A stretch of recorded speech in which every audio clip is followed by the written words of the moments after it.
What's going on, family? What's going on? What's going down with Shaking? Welcome to Jonathan Soul's podcast. This is Jonathan Soul speaking now.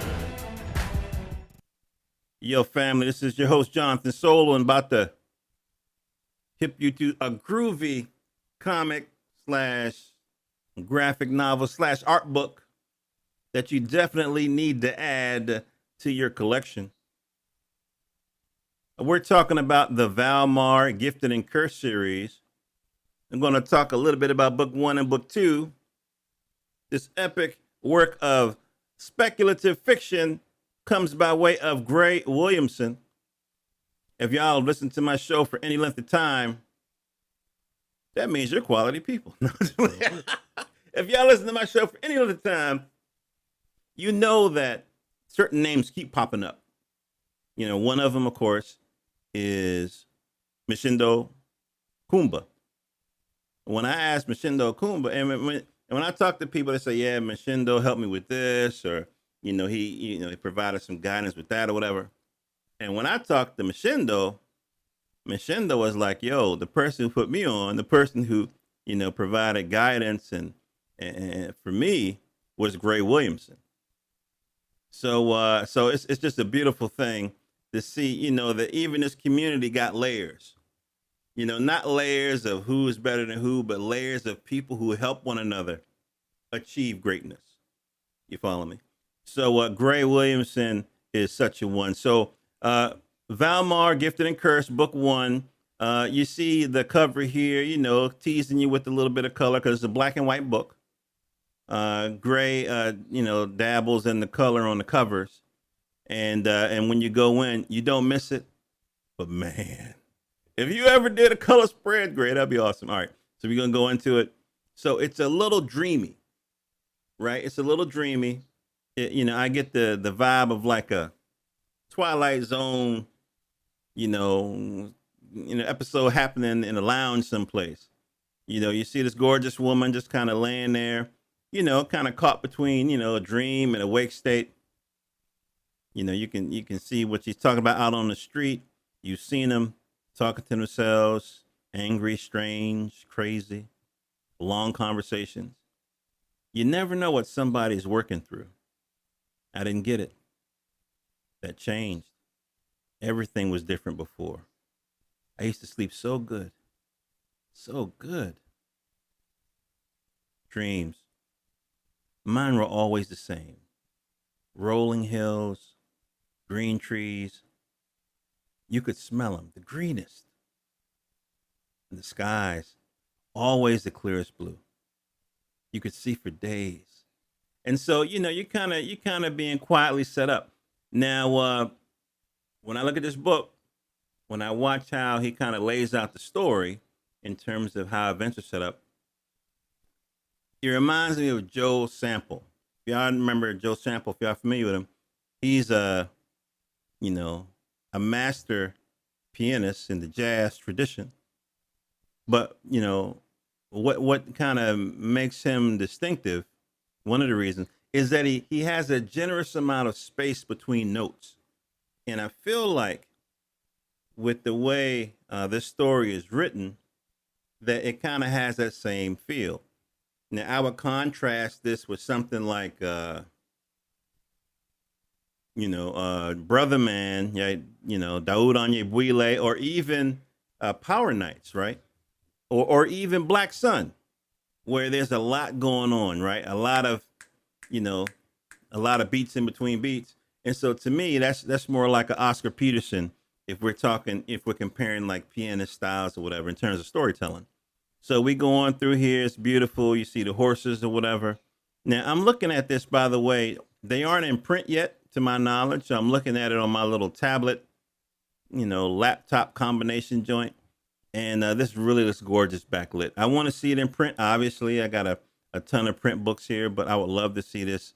I love to see this in print, but it looks beautiful, backlit. So we're going through here. We see it. Now, if you peep it, right, now this is where the beat comes in, so we see this carriage going through, and then we see some people coming from the side. It looks like she's being her group is being ambushed, right? You see the arrows flying overhead or whatever. And again, I want you guys to take a look at the way Gray handles the human form, right? So we see the way the bodies fall or whatever. Pay special attention to the way he draws hands.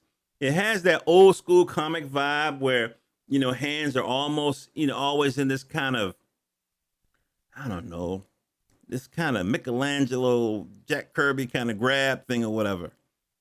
But I think I might have said this before. If you was trying to make a live action scene like this, you'd have to use dancers. I don't think you could use just regular stunt people. You'd have to bring Alvin Ailey and them. Put them on these little mutant horses and in these costumes because the way they fall. I mean, let's look at the next page here. The way people are falling. The way people are moving. To me, it just seems uh, very graceful. I always consider like boxing like a ballet, like a dance. That's the way I see it. Kind of like a combination between like a dance and chess. And you just have to position yourself in set of pieces that got punches. Well, with this, I feel like all of these people are kind of moving, in a very graceful way, like dancers would. It just seems very grandiose. Maybe that's a better word to say, a little grandiose. So we're going through it, right? And so they attack the carriage, and of course, she got security, and so the first sister pops out. I mean, Wakanda forever. No, I'm just playing. The sister pops out, and she's handled, fairly quickly. You know what I mean? And so then they approaching the carriage. They're gonna look for the person of interest. And Soul Sister number one is not having it. She immediately dispatched, the guy who opened the door. So she unsheaths her sword and flicks the blood off of it, and now she's about to get busy. Now the villain here is not, swayed in the least. They surround her, they close in, and she goes after him, as you can see, but they're just too well armed. Her sword just cracks, against one of the shields, and so they figure they got her. And then of course, if you guys see, we're gonna zoom in a little bit. Y'all see that down in the corner, here comes the savior, right? The cat who's gonna come in at the last minute. And so he comes in, he starts to wreck shop. And it almost looks like that the villain knows this guy, right? They're like, boss, a problem. You have weapons. No more delays. Fix it, right? And you see the way the guy kind of leaps in the air, and then the arrows are coming at him. Again, that almost seems kind of graceful. You see where he avoids some of the arrows and so forth, and he almost does a superhero land, right? Except it's not too bad on the knees. And the lady sitting there, to me, she seems kind of, I don't know, kind of surprised or whatever. Now, we've been into this book, and we're seeing all this action, and we don't necessarily have, all the background on all these characters. I got to tell you, this is how I want superhero movies to start. I want them just to go with the action, boom, boom, boom, boom, and let's sort out the rest later. So anyway, so now he attacks this. Now they try to fight back or whatever, and apparently they don't have what it takes because Boss Man gets his Christmas canceled. And let's see, how far am I in the book here? All right, so we got about 10 pages left. So I'm going to stop right here. Now, when I say this art is gorgeous, I'm not being hyperbolic or anything. When I say that the art is graceful, when I say that Gray is handling a human form, in a very classical, almost like a classical Greek kind of manner. You know what I'm saying? You see, I'm not talking shit. Now, here's the other thing. When you look at the story, you see how he kind of sets you up. It's kind of mellow at the end or whatever, kind of dreamy. And next thing you know, hell breaks loose. But even in the hell, it's kind of smooth. You follow me? Now, this is maybe half of the book. I'm not going to show you the rest. Why? Because I want you to take your behind over to Amazon or over to the iBook store or whatever, iTunes, and comp this. When I bought it, I think it was like $3, something like that. So you definitely want it in your collection. Now, I'm gonna quickly give y'all a little bit of a hint. And again, this is not the whole book, but you get a sense that this is one of those treasures. If this was ever in print, I hope it would be large format. This would be like one of those coffee table type books. Now, I'm going to give you a hint, just a taste of book two. All right. So that was book one. Let me bring up book two on my handy dandy tablet thingamabob. Now, this is the cover, which is terrific. You see that? Again, you see that little color? It's just like, whoa. You know what I mean? Whoa. All right. So we go in here. Now, this is the thing that I really dig. Me having a background in art, I think I can recognize different mediums. Now, I'm looking at this, and if I'm wrong, please don't tell me. My ego. I think this is pencil that they didn't necessarily ink. That's what it looks like to me. I think it's pencil that they didn't ink. Now, this looks badass to me. So we got like a Times Square kind of vibration going on here. Obviously, it's late at night, wind blowing, New York City kind of vibration. We going through. You see what I'm saying? Now look at the mood that's being created. I've said this before, and I think I heard this from like a Japanese photographer or whatever. But I feel like for you to capture the essence of a person, you got to take their picture in black and white. That's just how I feel. I feel like pencil, as opposed to ink, or as opposed to other mediums, can capture a mood like nothing else. And you really get this mood, the light and the little crosshatch and everything. I really think this is badass. So he's setting this up. We kind of zooming in. It almost feels like that long zoom in from some old movies, right? We zooming in, and the little girl, who's our protagonist here, she's on her way home or to a friend's house or whatever, and what's plaguing her is these rumors about some kind of monster, some kind of killer. Word was, stay out of the square after midnight. Swavey saw something Friday before, then he wouldn't come out after dark. Period. Anyway, you get you get the sense of it. So there's rumors spreading. People are being not only terrified, but apparently some people are being disappeared, right? So the funny thing about the city is you can be in a crowd but still be all alone. You follow me? And so that seems to be her situation. She's walking to her destination, wherever it is. Hopefully, it's home. Because my daughter, number one, she shouldn't have been out that late.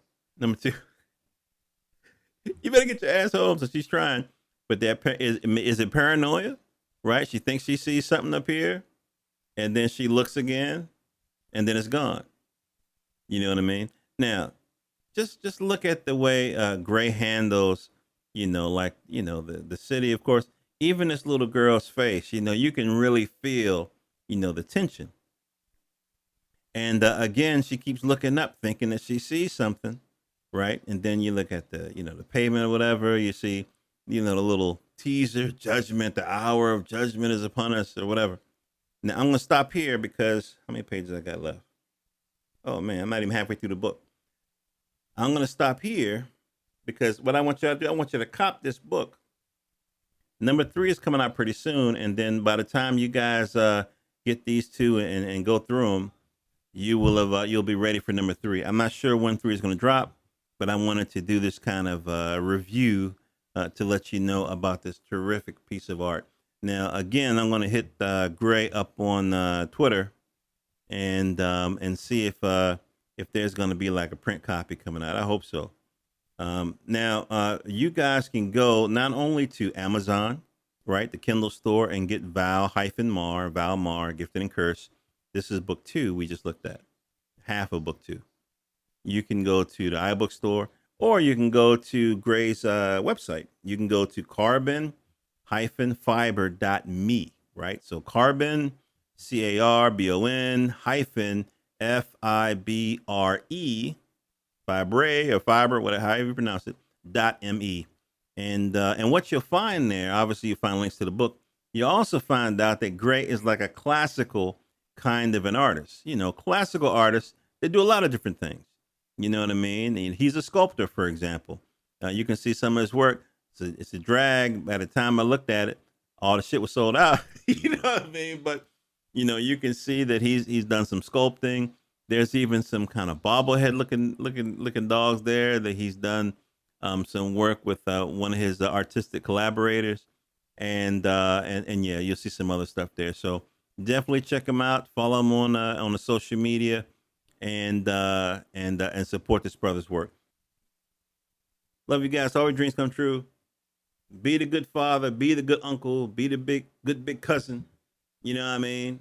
And be the good mama. Be the good auntie.